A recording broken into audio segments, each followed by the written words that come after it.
on this segment of Big Blend Radio. We're going to have a special mother-daughter discussion on diversity, not just in life, but also in the book world, and how stories can change so long as they get published and out there to people. Our featured guests are Catherine Greenspan and Elizabeth Atkins. They're the siblings behind Two Sisters Writing and Publishing, where they publish meaningful books by authors of color, women writers, and those who celebrate diversity through their stories and characters, and that includes their mom's story. Their mother is Judge Marylin Atkins, and she's joining us too. And Nancy just finished reading her memoir. It's called The Triumph of Rosemary, and it takes readers on a behind-the-scenes tour of her life, defying convention, racism, and smashing glass ceilings. There you Smash those ceilings, everybody. All you know what, and all of them have write, publish, edit, do everything. You can go to their website, twosisterswriting.com. But we got to start with the mom. That's the thing. Absolutely. You got to start with the mama. Judge Marylin Atkins, again, author of the memoir, The Triumph of Rosemary. Here comes the judge. How are you, Judge Atkins? Welcome. I'm fine. Thank you. Glad to be with you this evening. We're both very excited, Nancy and I love this, that, we have a mother-daughter convention. Everybody look out. Yes, right. And she being the mother, she stole your book, ran off, and that's it. It's my book for now, and I get to read it next. But I love that. I love that you're here, and I love that you've told your story. I know Nancy is enjoying it as well. Oh, it's really well written and very. I'm just so in awe of you. Yeah, I have to say, I have the ultimate respect, because I know how I was raised in a very racist environment, and it never sat well with me. And I understand your struggle, because on the other side, my family was one of those who wasn't really very nice. I understand it. I really do. And I never understood it. And I still don't get it. But I think the stories are important, and to get these tales out there. And I think that's what's great about what your daughters are doing too. Not only you writing your story, Judge Atkins, but also your daughters here. And so let's bring Elizabeth on first. Elizabeth Atkins as well. How are you doing? I'm so happy to be here. Thank you. This is really exciting to have a triple interview. I know, it's kind of crazy. I'm like, we should all be in the same room. I know. But, That's so cool.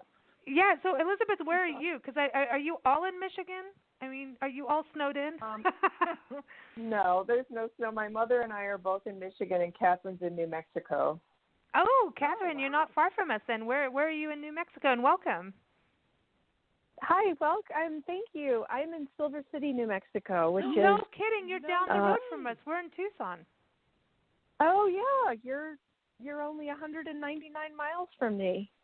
Oh, well done. That's nothing. No, we love Silver City. We cover it in our magazines all the time. We have artist Victoria Chick on our show every month. We love Silver City. Wow. It was actually one of our first stops on our tour, because Nancy and I travel to go and cover parks, national parks, and their communities, the local stories of the communities and parks, because we want everyone to go to parks and be healthy and happy. And Silver City, the Gila Cliff dwellings and the art community, wow, I had no idea, but that's so cool. We'll see you soon. I'm not kidding. Yes. Definitely. We'll see you soon. So this is really interesting, how your life stories, how writing and publishing. Let's start with you, Rosemary. Rosemary, Judge Atkins, I'm going to call you Rosemary here. Where was it? Where was that? Be in your bonnet saying, I'm going to write my memoir and tell this story of my life and all the ups and downs and put it on paper for everyone. Well, Rosemary was the name given to me at birth by my biological mother, who was a young Italian girl, and my biological father was her secret black boyfriend. And the Italians, because I'm biracial, the Italians said I could not join the family, so I was placed in foster care. And so I kind of started life out behind the 8 ball. I was adopted at 6 months old by a black couple from a town close to Detroit. I was born in Detroit. It was a blessing and a curse, because my adoptive mother was both physically and emotionally abusive. My dad was great. He was a very nice, sweet man, but she was very, very brutal. And all the while, she always insisted that I achieve and have a goal and do well. If I didn't make the honor roll, I got a beating. If I didn't practice the piano, I got a beating. But she's also, on the other side of that, is always telling me you're never going to amount to anything. I have to give her credit for how my career turned out, because it's more than instilling in me. It was mandatory that I achieve, even though she kept saying I wouldn't, but I did. So my message is, I go from foster care to being the chief judge of one of the largest courts in the country. And people can overcome any challenges that they're presented with. You got to dig down deep. But you can do it. You can do it. You got to find it. You have to find it, because that you can't let your circumstances. Yes, you can't let your circumstances cripple you. Because there's a lot of times we become more of a victim, not by what someone else is doing or trying to do to us. It's about us going, oh, this is terrible, it's wrong, which we need to rise up against, right? But then we allow that to become a victim thing, where we need to say, okay, we're going to stand up against this, but stand for ourselves. Sometimes I think we have to stand up for ourselves first before we can fight the injustice. If we internalize all the negativity around us, you're not going to do anything. You're not going to achieve. And everybody. So anyway, my kids had been telling me, my daughters had been saying, "Ma, you've got to write your story." And I didn't think, number one, that I had a story, and so I put it off. I couldn't write it while I was a sitting judge, because the voters don't need to know all of this stuff, right? All this personal stuff. That's funny. in my life.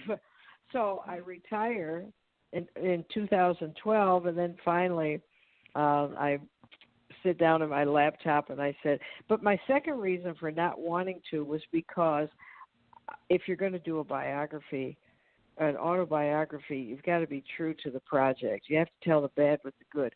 Nobody's life is perfect. Did I want to expose my adopted mother? Did I want to expose the fact that I was abused by a boyfriend? Did I want to expose all of that to the world? And I finally said, yes, I do. So I sat down and wrote it, and my daughters published it. I'm very, very proud of them. I love it. I love that you have a sisterhood business, just like Nancy and I working together, the motherhood team. I'm like, it's the sisterhood of Yaya. Watch out, man. Everyone, they're coming. Yeah. But I think this is really powerful with what you're doing. I've been, looking at your website, and I know that you both write. twosisterswriting.com, everyone, check it out. But you also have a project called Power Journaling, and I think I want to get into that in this conversation too, because I think it's something that can help people move forward in their lives. Let's start with you, Elizabeth, because I know that you are also an award-winning journalist, an author, actor, TV host. She's got a big, long resume. It's good stuff. I know. I'm like, it's like a good thing. But this is interesting to me, how you got involved in writing. I mean, you've written over 20 books. I'm not kidding around. This is like, there's nothing to, just go, oh, she's a writer. No, she's written 20 books. That's a commitment to this. What led you to put pen to paper? Catherine and I grew up watching our father journal at the dining room table, and our mother went to law school at night while they both had full-time jobs. So they taught us that education, ambition, family teamwork, and excellent diction and passion for reading and writing were crucial. So with all of that, Catherine and I both became English majors at the University of Michigan. She got a master's in writing from the University of San Francisco, and I got a master's in journalism from Columbia University, and pursued a career in journalism but started writing books.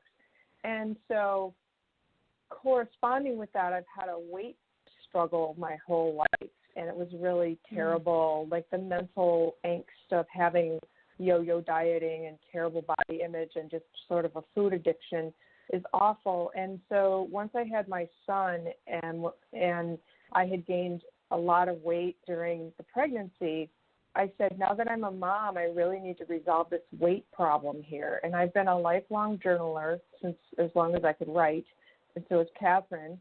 And so I started journaling about my goal to lose 100 pounds.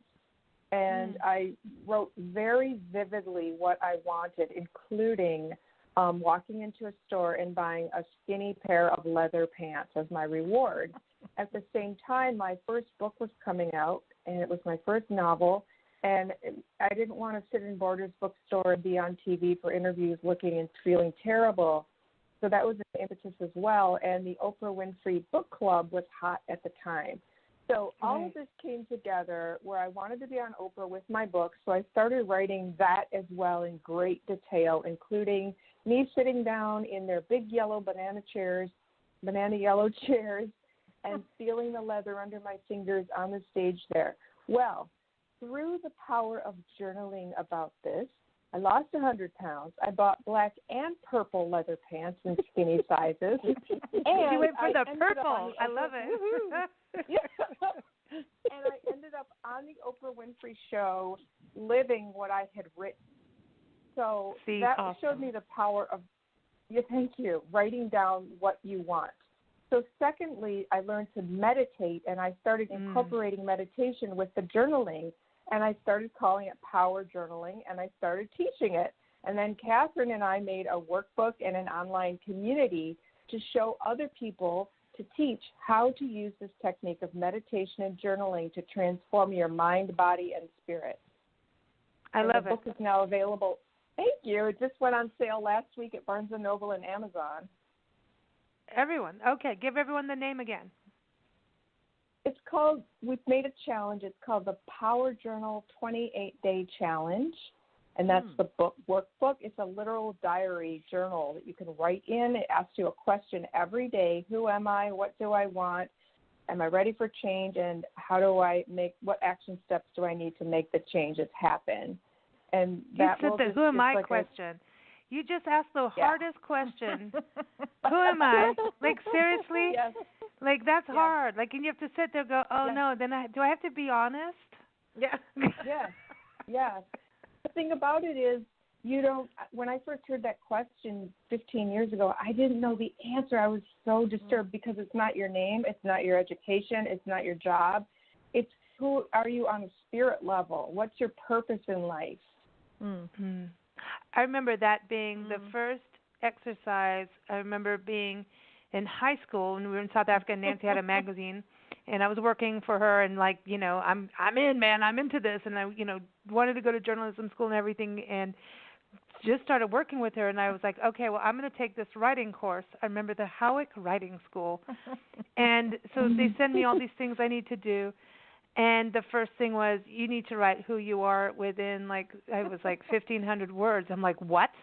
That was like, wow. And at that point, I don't even know if I finished the course on that, because that was one of those things. I was like, I'll go write the Egypt thing that Nancy wants me to write for the magazine. Really? You want me to talk about who I am? I don't know what you mean. I was 16, 17 at the time. And I'm like, right now I'm going through all kinds of changes. Should I write about that? Should I talk about my pimples? But I think it is the hardest thing. It's like for artists doing a self-portrait. That's got to be the hardest thing. And it makes you become very observant, touch with your soul, all of that. It's amazing. Catherine, I want to hear, because you wrote one of the first series of young adult novels featuring a biracial girl, and I think that's such an important thing, because our country, and not just this country, has had a problem with that for a very, very long time. And for you to write that, tell us about that, because I think it's important that it gets into young adults' hands and that our youth can be empowered through stories. But tell us about the series about Veronica. Okay, so Veronica, the whole project started when I was in grad school, and the very first class of my master's program was autobiographical writing. So I wrote about when I was in 5th grade, I had long silky hair like down to my waist, and then I guess when hormones started, whatever, I hit puberty, my hair just turned from like this long, silky, pretty hair into this giant mass of heavy, frizzy. Do you remember Cousin It from the Addams Family? Oh yeah, she's a friend of mine. She's a cousin of mine. Well, that's what my hair looks like. I love Cousin It. Wow. So, and then what happened at the same time is this kid that I wasn't friends with came up to me one day and said, "Catherine, I heard your mom's black." And I had nothing inside of me that knew how to process that, because he wasn't a friend. He was just a stranger coming up to me making a statement, and it almost felt like he was accusing me of something, and I didn't know how to process it. So I wrote the Veronica character as an exploration of this combination of the hair change, and so the outside world now is coming towards this biracial girl who looks white but who has this ridiculous head of hair, and so it's an exploration of her identity. And then it's the book one is called Veronica, I Heard Your Mom's Black, so it's all about her friends are now saying strange things, and her awareness of who she is growing. And then book two is Veronica Talks to Boys. So now it's like bring boys. The Veronica character's at 14. So now boys come into the mix, and then there's a boy. There's a situation with one boy who's white, whose brother has gotten into some trouble, and Veronica can't figure out, is this boy racist or is his father racist? So there's another boy who's biracial but who looks biracial. So this book two is all about where do boys fit into Veronica's life. And then book three is called Race Home Veronica. So Veronica's family moves away, and then her new best friend, whose parents don't know that Veronica has a black mother, take Veronica and the best friend to Cape Cod for the summer and stay with their relatives. And Veronica experiences, now she's in a totally different setting. She doesn't have the security of her family, and she hears them saying these incredibly racist things. It's wow. Yeah, those are the 3 books that are out so far. I love that you're doing that, because I think it's through story. There's a power in storytelling that where, just even our first guest on the show, Dana Bowman, talking and sharing her stories of recovery through alcoholism, where people can identify through story. And I think that's so important. And, right. Sometimes people will just not read the history book, right, or just not go to that museum. But a book or a movie can create that shift. So I think, number one, you're showing that women can work together, mothers and daughters. We get the question all the time. I've been asked if I'm a lesbian because, I'm what I do in life. I'm not married. I'm single proudly, and just one of these people that are going after a mission that I'm into. And they go, well, if you keep sticking with your mom, you're never going to get married. And I'm like, well, good. No offense to that. I don't care. You'll never get a man, Lisa. And I'm like, well, I don't care. And I'm not gay. I'm not any of that. I just, at this point in my life, I've made decisions. And if that changes, that changes. That's okay, too. But there's this weird thing. And if it doesn't change, it doesn't change, right? Exactly. It is up to you what you want to do in your life. And I want to dedicate my life documenting parks so that people go to parks and they get that breath of fresh air. And if that's what I want to do, power to me. So you can't keep traveling and being on the road without, you know what I mean? You can't, and you could, but this is the thing. There's been a weird stigma of just the two of us as mother-daughter. There was a huge part, especially when I was younger, where it was like, Nancy and I hang out together. We do things. Oh, now you're codependent. I'm like, Oh, no, we both have separate lives. We both have. Yeah, it's clear. Have any of you experienced any of that, or is it, because you're all married and different, live in different places? I don't know. Do you ever get that, like, you must be gay, you must, be codependent, you must, have no life, whereas I have a life that I barely get to see my friends all the time. So, it's kind of weird that way, that these things that people just peg on you, when it's we not never that at all. we never got that, but I know that I look biracial. I probably look more Hispanic than anything, and my daughters don't look biracial at all. One's got brown hair and blue eyes, and one has blonde hair and green eyes. And when they were small, people would ask me. I would be pushing them in the stroller, or taking them for a walk, and people would say, "Whose children are you taking no care way. of?" Yeah, and I'd say, I said, my own. And their dad was 25 years older than me, and he was white, and he began to get gray hair early. And when he would be with the kids, people would say, "Oh, your grandchildren are really cute," and he very proudly would say, "These are my daughters." So wow. Yeah, we didn't experience what you did, but we did along the racial lines because people assume based on what you look their like, perception. assume what you are. Yeah, what you are. And they want, perception is reality. It is. It's interesting to me because I love studying nature. That's where my mind goes. I love watching animals. The more I watch animals, my idol is David Attenborough. It's like the more I watch nature, the more I feel, the more the term human is we haven't evolved there yet.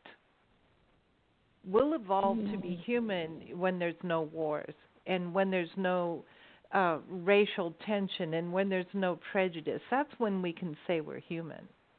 I think we're just still evolving. We just haven't made it yet. And if we keep ignoring climate change, we may never. I don't know. But I just feel like, I've watched animals. I had a chicken, Penny, and she was a female. She laid eggs, but then one day she started crowing like a male, and the rest of the chickens beat her up. And then they stopped finally and accepted her. And it was like, oh, I have a gay chicken. I don't know what you call that. But she crowed and she laid eggs. And I thought, man, that's special. That's really cool. And then when you watch how people react to something different than what they were told, things go crazy. And I'm not really quite sure why, but if the animal's going to beat up a gay chicken, I guess humans are still right there. I don't know what I just said, but bizarre. Well, I think when I was doing in grad school, I decided that my thesis was going to be to write some young adult books. So I got the thrill of reading young adult books for as part of my my course load. And I realized that no matter what the subject, no matter what the time period, young adult books were always, and this I'm not talking about fantasy. That's like not where my brain is. Right. This is all reality based or historical young adult fiction. But it's all about identity formation. And I remember when I was growing up, Judy Blume books were the best because they were all about just being a kid and figuring out who you are, how you fit in, and so that's what I wanted to focus on. So that's why I like writing young adult novels, because that's when identity is forming, when you're breaking away, your personality is developing, and you're breaking away from your parents. And then, of course, if if all else fails, you just do power journal when you get to your 20s. Well, I think this is good. I love the power journaling because I know that it's like I do a lot of visualization work, and every morning it's like I'm in my own little bubble, and every time I'm in that zone, whatever I plan and do, and there is writing involved, that it comes, it will happen, and it is beyond the I want this, or my the intention, and even like the law of attraction. People didn't quite get that. Like you can't just go, I want this to happen and poof. It's not like that. There's intention. No. You have to write it down, believe it, feel it, and go for it, and explore those feelings. And I think that's the thing too. But I wanted to ask you, Elizabeth, with the two of you, sisters in writing and publishing, you're working with specific authors and actually teaching people that want to share their story, right? Because people can have a story, but being able to relate it is a whole different thing. Right. Okay. So we, tell us about the people that you're working with. Yeah. Yes. It just happened organically as a reflection of who we are and what our values are and what our family experience has been. But we attracted accomplished individuals who have amazing stories about beating the odds.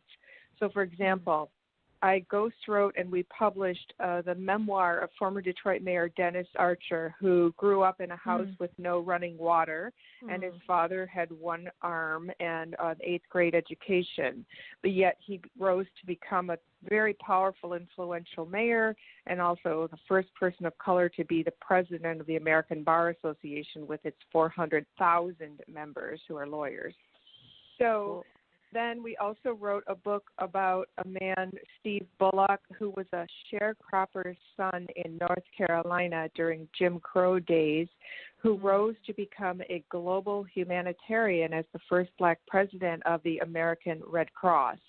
Wow. And he talks about how he used education, family, faith, and his career and integrity and hard work to become that. So our mother's story is another example, and our very first client is a doctor who dropped dead at age 31. He was a medical resident on his way to becoming an orthopedic surgeon, and he thankfully was surrounded by medical residents who did CPR on him. But he wasn't able to become a surgeon because of complications, and he had to reinvent himself. So his book is his testimonial of survival, but it's also a how-to book for anybody to live a fulfilling, compassionate life. And so then do you walk people through, do you walk them through, here's my concept, my idea, how to write it? Do you help them write it, edit it, and then help them get it published? So we are book coaches, and we do that, what you just described. But the books I just talked about, we actually did the writing as ghostwriters, and then we published their books. So we're a one-stop shop. We do everything. Oh, wow, that's awesome. That's really cool. So it's really, you're looking at like the diversity side of it, because, I look at what's happening in Hollywood, and women are kicking butt, man. We're taking over the production and directing roles and filmmaking roles. Yeah. Like, can I just say that? Like, look at it. It's like, it's amazing what is happening, and diversity is happening in regards to film, You got to look what's going on in Atlanta, It's like there are things happening, and so it's really refreshing to see this in the publishing world too, because I also believe that people's stories aren't being told if they don't have someone there to help them tell it.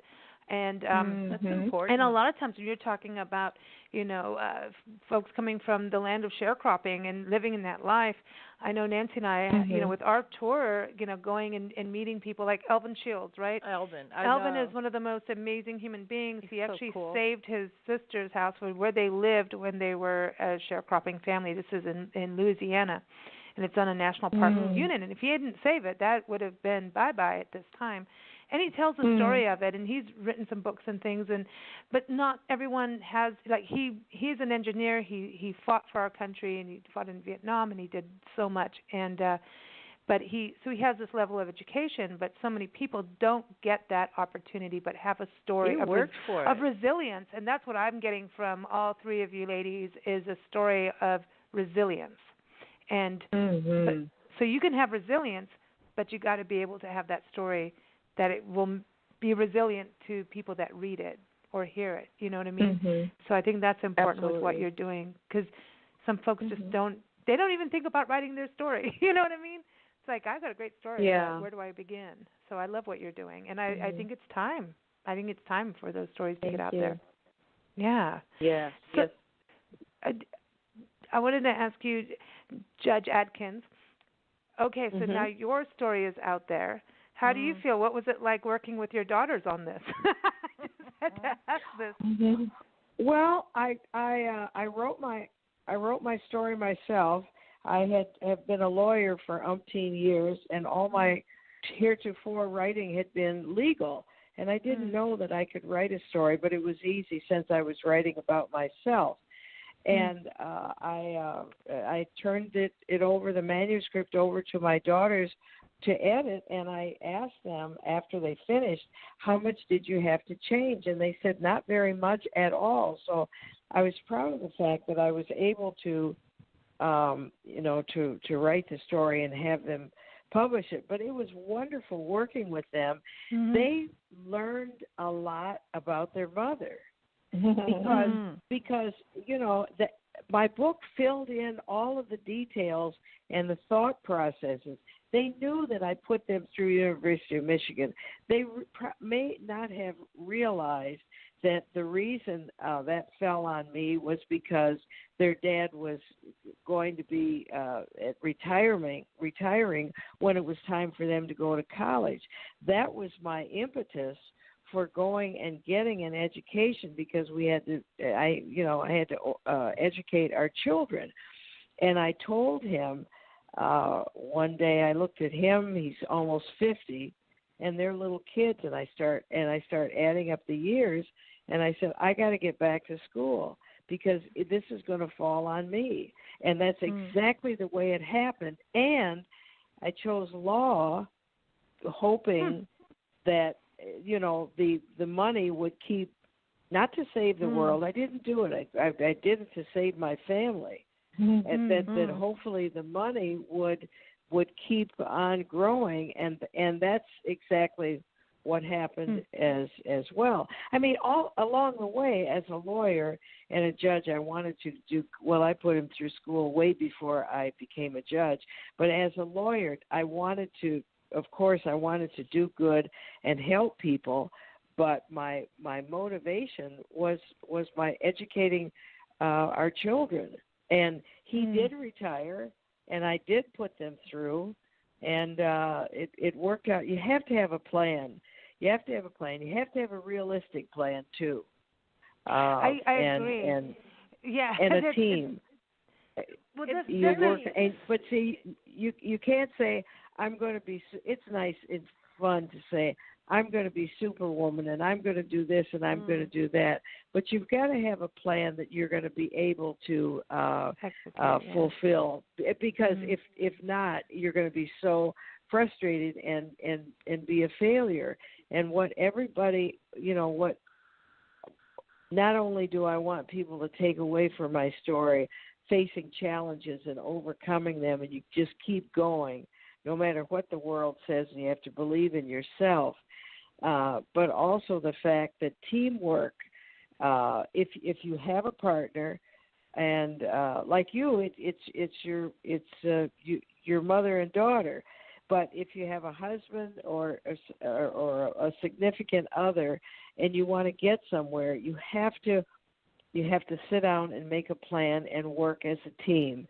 Every family decision that was made with Tom and I. And it was always what is best for the four of us.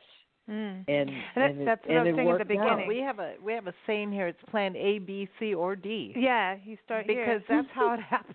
But that's it. Right. When I was saying at the beginning of our conversation, it was like you have to take care of yourself first. You have to have your legs. You have to have your strength, and then once you have that, it's like you can't just start a fire without the kindling. You have to have that beginning part for the flame to really burn and stay. You can't cook without all the coals getting hot. And you have to watch it. Yeah, exactly. And it has to have that balance. Right. And that's exactly and what's nurture so it. Yeah. Yeah, and I think that's what's so great about your story. Nancy kept telling me, okay, this is what happened now. She went for a job application and she checked both boxes. Yeah. Yeah. You're like, things like that. It's like, yeah, well, that's the truth. But also, what was also very fascinating, we talk about diversity, but, we're the big blend here. And that's it. It's about we're all connected. It's about Variety to Spice of Life. When we opened our magazine 20-something years ago in San Diego, we were just a North San Diego print publication. And I remember we did all kinds of market research. I went to meetings, did this, people going in, hey, this is what we're going to do as a magazine. And I remember being told, we don't need another magazine. Oh, Variety is nothing. Nobody needs that kind of magazine. Oh, I know. And you'll never make it because you didn't specialize. No, exactly. You're not going to make it. And we're like, well, how can you talk about family without talking about business? How can you talk about travel without talking about food? How can you talk about gardening without talking about family? How can you talk about, it didn't make sense to us. So, we just went, well, that's that. And we're doing it, especially because we were told not to. And we did grow. We went from being San Diego, North San Diego. Within our first issue, went to Northeast, then to Southwest Blend, then online, and then now we cover all countries, and we have 2 magazines and radio and all of that. It grew, and it was like, even to this day, we're like, there is something about being able to see more than one thing and understanding more than this is how it's supposed to be. Don't color outside the lines. And when you talk about diversity and what all the stories you've shared, ladies, I look at this, Judge Atkins, you're going into, okay, now there's an age difference between you and your husband. There's, going from being adopted and into an abusive, family situation at that point. But then also here comes the religious side of it too. So there's already that. I mean, Nancy knows she went. My dad or father was Catholic, and she had to go through all of that stuff. I had to go through the catechism and swear your life away that you're getting married because of this, that, and the other. And I'm like, I'm going to sign that. That's not why I'm getting married, but okay. Yeah. You had to fight with the priest. I did. And then I went through 3 priests, and then they sent me this cute little Irish dude he was really elderly and going blind, and he's like, you're going to be all right. You're going to be all right. Just sign it. I'm like, okay. But it's bizarre. The bishop of the diocese where my husband had been a priest, he called me in to his office, and he said that we were going to be excommunicated. He said that if you two want to be together, you have to leave the state of Michigan, basically. And we didn't do that. We didn't do that. So we had age, we had race, we had religion, and of course, if you understand, Catholics love to have a priest or a nun, but especially a priest in their family. It's like their ticket to heaven. If you can produce a priest in your family, you're getting in there. The pearly gates are going to open for you, no matter what you've done. Oh, it's like marrying a doctor. Yes, and so, well, it's even better because it transcends this world and goes into the next. And all you got to do when you stand at the gate is tell St. Peter, my husband, my son became a priest, or my daughter became a nun. And the gates open for you. So you can imagine the angst of his family when not only is he, number one, he's going to leave the priesthood after 15 years. Number 2, he's going to get married. Number 3, he's going to marry a 20-year-old black girl. Oh, my God. It was like, what are you thinking? I mean, they wanted to institutionalize him. They really wanted to put my husband in a hospital, and they said there's something wrong with you. When we lived in Kenya, I taught the Carmelite nuns art, and they were cloistered nuns behind iron bars. Now I've never seen that. Sure I went into the church, and then they're behind these iron bars like they're in jail. And they were the barefoot ones too. Yeah, they're cool. And I was like, why, how am I supposed to teach you behind bars? And they're like, no, it's not like that. I'm like, but those are iron bars. You're in jail. And we kidnapped one and brought her to our home because it was so upsetting to me to see them behind bars. And they kept saying, no, it's not really like that. Yeah, and they told on you. I know. Mother Superior got really mad at me. But it's their choice and their lot in life. In that life, what they have dedicated. So that you're not tainted by the outside world. Their lot in life is to pray for the world, and it's not working. That is what they did. Well, that's all they did. Yeah, they didn't do anything but garden and pray. They were sweet. Exactly. They were so sweet. They gardened and they prayed, and then I was teaching them art, and I painted a picture of St. Francis of Assisi because he guards wildlife. Mm-hmm. And that's what I'm into, and they put it's in their monastery. Yeah, it's cool. And you were blessed. Wow. You got blessed by the papal enunciate. The papal enunciate. Some dude came out. That sounds disrespectful, but I didn't get it because I'm not Catholic and not really all that religious. And the papal enunciate flew out from Rome and blessed me one day, and you're supposed to lay on the floor and all that. And I was like, what? But you were allowed to go behind the bars after that. Yes, and then I could go behind the bars. Yeah, and then I didn't want to because I'm like, what if they don't let me out? Yeah, the whole thing is, and it's like monks in monasteries who don't leave. They dedicate their lives to praying for the world, but it's not working. Well, there shouldn't be all of this with. If they weren't praying, it might be worse. So we don't. I don't know. Yeah, we don't know what their power. I think their power is. Well, they make people feel good that they're doing it. How about that? If you're not going outside, how can you help anything? I don't know. It's all. See, this is what I think is important, that these questions are asked, because if we all stay on the same thing that we were always taught from the passed down from generation to generation, and we never changed gears, then we're going to stay the same, and then racism stays. Women don't get to move forward. So there's all that. So to me, we're supposed to ask all those questions. We're supposed to ask the uncomfortable things that society says you're not supposed to, because you may offend somebody. Offending someone is saying, you're stupid or something like that. That's offensive. But asking, like, I don't think this works, or I don't know, about this, asking, that is important.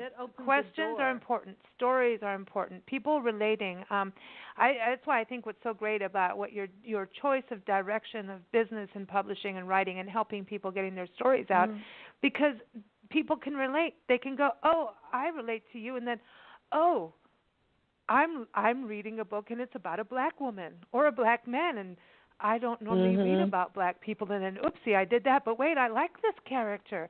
I understand. Oh, my kids did the same as that. Oh, now we can make a change. And I think that's so important in this day and age. It's got to go beyond social media. I know social media is important. It has to go beyond that. Storytelling and uniting will save it. I believe that in a very, very strong way, because communication is storytelling. Yeah, that's very powerful. Right. I find it odd because when a person grows a garden, they want flowers of all colors. They don't go, oh, I don't like that. I don't like. They want flowers, and I don't. And the only thing I can come up with the racial problems that we experience is somebody said, white is pure as the driven snow, and black is evil, and that is the only thing that I can relate to that would make people feel racist, is that somewhere that stuff started. Was it you, Elizabeth, or Catherine, that you were... We can't see you. I wish we could, so we can talk over each other. Yeah. This is Catherine. I was just going to say, when you said communication is storytelling, I just today got home from a 3,300-mile, 8-state road trip. And during that road trip, during that road trip, I listened to Michelle Obama's book, Becoming, and I was amazed because it's so well written, and I hope that it transcends any politics that people feel, because it's really a great story of a woman and her journey and like being a mother. But what struck me, I think, as I was driving through Missouri was she gets to the point where she's 25 years old and she's met Barack Obama, who's really, really ambitious, and she realizes that if she's in love with him and that she needs to assert her own ambition, because otherwise she could see herself getting swallowed up by his. So what she does is she buys a journal, and the first thing she writes is, like the first question in our power journal, who am I?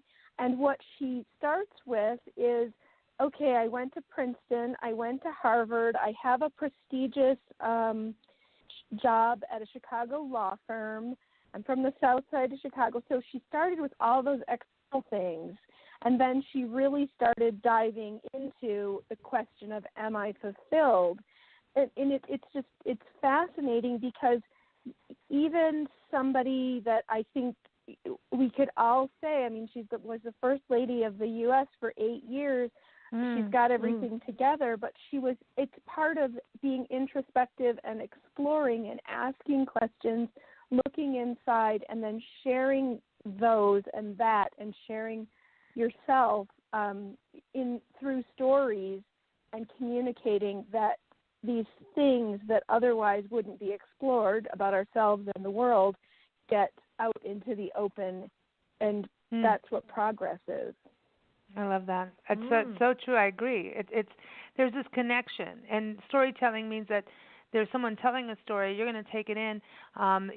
There's dialogue as well, and then there's a passing on the torch, and I think that's important too. Stories being passed on, and I have mad respect for all three of you ladies, and I'm so glad you joined us, and that we could have a mother-daughter powwow here. But I do have a question for you. Because you're all in writing and publishing, and Judge Atkins, this is the thing. If you were going to write someone else's story, I want to know who that would be, and I want to know that from each of you. Because you can publish it and do it, but you were each going to write somebody else's story that you believe should be told. Whose would it be? One that is out there or doesn't, people don't know, that needs to be out there in some format. So let's start with you, Elizabeth. So it's a real person whose story is untold? Yeah, it could be a person of the past, passed on. It could be now. It could be anyone that you feel that story, that person needs to be told. Oh, that hasn't been told yet. Yeah, okay. It could be out there, but you know that it needs to be at the forefront. Oh, well, I love Nelson Mandela's story, but his story has been told. But I used to teach journaling to women who were in a treatment facility for drug addiction, and many of them had criminal records associated with their drug use. And their stories are so chilling, and their resilience is so awe-inspiring. And these are women who have lived on the streets and sold their bodies and done all kinds of things, but they survived. And their stories, I have chills just thinking about it. Their stories, like, you wouldn't know their names, but their stories are worthy of being told, but probably never will be. Ooh, I like that idea. No, it's true. And all through history. All through history. Yes, you think about that, and there's a reason why they're in that situation or place in life. Let's put it that way, place in life. There's a reason why, That would make a great TV series. Yeah, I know. It would, yeah. It really would, yeah. If I could just add, as women writers, it's extremely important that we use our rights and our freedoms now to tell these stories, because at a time it was illegal for women to learn to read and write. Women who did try to write were called scribblers, as in a child with a crayon, scribblers. and that many of them, in order to get published, either used a male name such as George Eliot, who was a woman, or anonymous. And then I have studied lots of writers like Virginia Woolf and others who, and even the movie Colette that's out right now, and Mary Shelley. The opportunities for women writers back then who were brilliant geniuses, they just didn't exist. So we have that power now, and we have to represent it. So any woman out there with a story, you must tell it. And tell it now. It's true. It's really true. It's really true. I mean, even some of the very first papers in regards to the abolitionist papers out there in the beginning were women. They were women, and their husbands didn't want them to say anything. You know, the husbands that were keeping the slaves, and the women are like, no, this isn't right. That is part of that whole movement of change, and it was women with the power of the pen, the power of the word is huge. It's huge, and we need to have more education in reading and writing. In schools, there are libraries in the state of Mississippi that have not been updated since the 20s, 30s, 40s, and 50s. They do not have new books, you know. So I look at places, our country, and libraries and things like that need to change. They need to change. That's part of why we're doing our tour. Yes, we're going through parks because people need public space so they can breathe. But part of it is going and looking. Do you have a library? How is that working? You know, what's going on in the schools? What's happening with that? Because schools, we need to have that. Women, kids, they need to be part of this, of everything. They need to be able to tell their story too and be able to understand how to write it down or speak it. You know, it's really important. And read it. So, Catherine, who are you writing about? So I think, having just finished Michelle Obama's book, I would love if Chelsea Clinton wrote a book about her experience in the White House. Or even before the White House, like basically what was that like, being the daughter of the governor and then going to the White House so young, and what was that like? I would love to hear the behind the scenes heartfelt truth about what that experience was like for her. Exactly. That'd be interesting. I think from the kids' point of view of growing up through this, and then suddenly, like, your life is, you're part of the White House now, and it's like, what? I'm living here?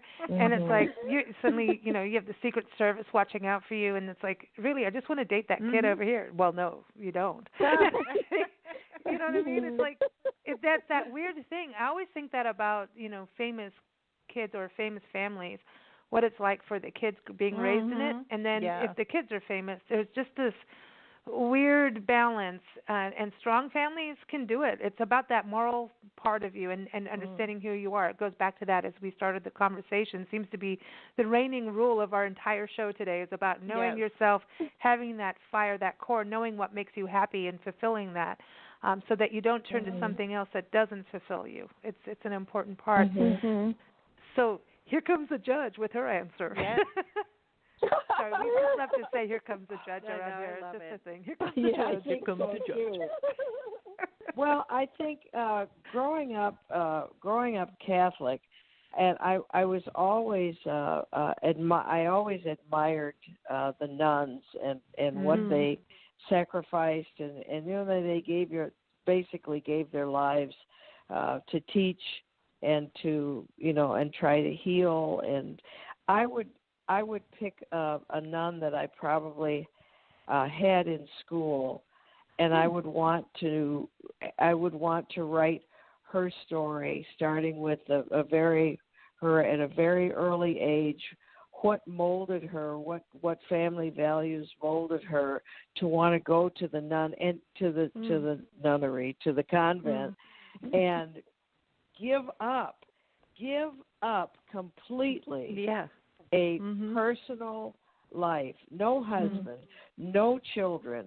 I want to dedicate my life to teaching children, and I dedicate my life to others. You only go around once, and if you don't, you know, they don't get to do that.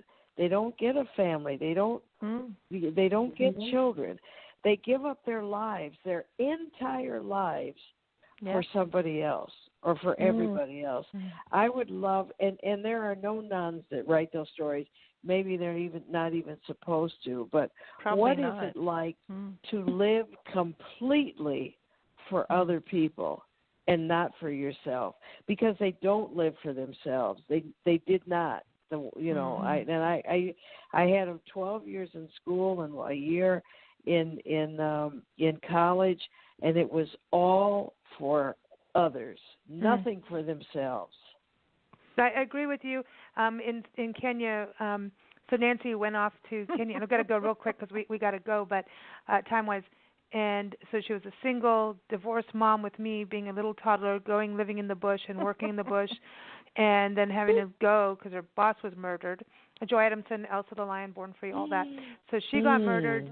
Next thing you know, living in Nairobi, and she's an artist, and the nuns basically they took care of Nancy and me and Sister Margaret. And I got kicked out of school. I was the only white kid in Snow White nursery school, and little Oli Tip Tip hit me because he was Maasai and I was white and I had long hair, he had short hair, and I was taller than him. So like it was role reversal. I was white. What are you? Spit on me, hit me. It's kind of a blessing, kind of not. And one day I hit him back, and then they kicked me out of school. But it was also the Minister of Home Affairs' son. But anyway, and I'm not racist. It was just, and he's not racist. It was just two kids not understanding. And anyway, I ended up in the convent, and Nancy worked teaching the nuns, and Sister Margaret was the one we stole back to our house. Kidnapped her. And but anyway, this is really crazy, and that's why I want to tell you real fast. A lot of these women in Kenya were in abusive homes and needed a place to go, and they really do believe in praying, and they really, really have that belief. And Sister Margaret would take me around the garden. She was this godsend, really, and took care of us. We were, in the middle of in a place that didn't accept us, didn't accept a single white woman, that didn't, no, we didn't get along with anybody because we were not supposed to be there, and it was cool. My goodness. No, it worked out good. But this woman took good care of me as just this, lovely lady. And here, flash through now, when we started our magazine in San Diego, one of our clients, our advertising clients, had a store at the harbor in Oceanside, and I went there to renew her ad. And she says, "Oh, Lisa, you'll be able to help me with this." I said, "What?" She goes, "I keep trying to send a package to my best friend in Kenya." And I said, "Well, good luck with that, because, nothing ever really gets through, but let's see." And so I said, "Well, where is it?" Well, by the time we find out her story, her best friend was Sister Margaret, and they were teenage friends in Pennsylvania, and they sent Sister Margaret to Africa because she was basically taken advantage of, and she was a 16-year-old, and so you couldn't stay there in the La-Di-Da church. And La-Di-Da's not a bad word. I know I say that earlier, but this was this, so they sent her to Kenya. And my client, Rose, she kept fighting as a teenager, going, "I want to go with my best friend," and they wouldn't let her, and her father wouldn't let her because they were 16 teenagers. But that's what happened was somebody abused her best friend, and then they said, "Well, we can't have that. She must go off to, deep, dark Africa." And how's that for a full circle story of awesomeness? Yeah, So that's a story right there. That's a book right there. Wow. Sister Margaret, what happened to Sister Margaret? I did some research. I've been trying to find it online and do stuff, but apparently she's still there. She's very elderly from what I've seen online.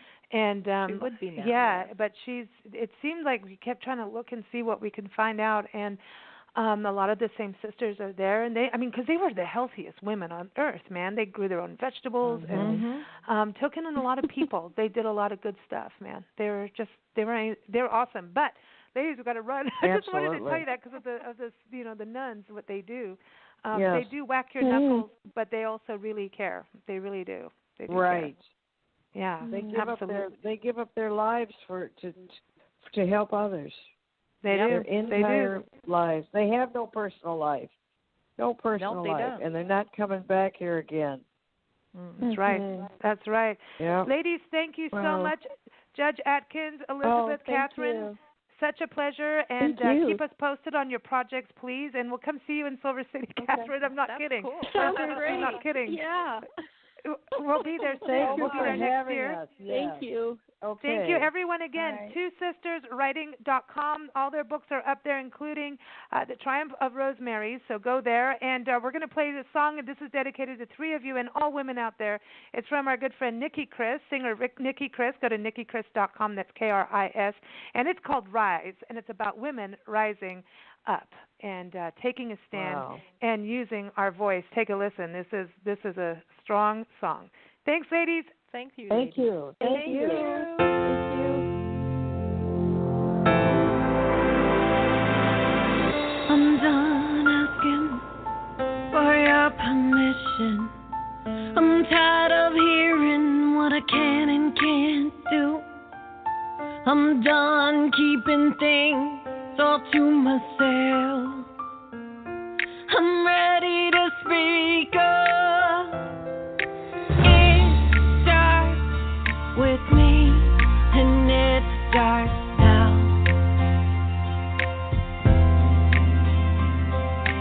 No longer a lone voice, standing in the crowd.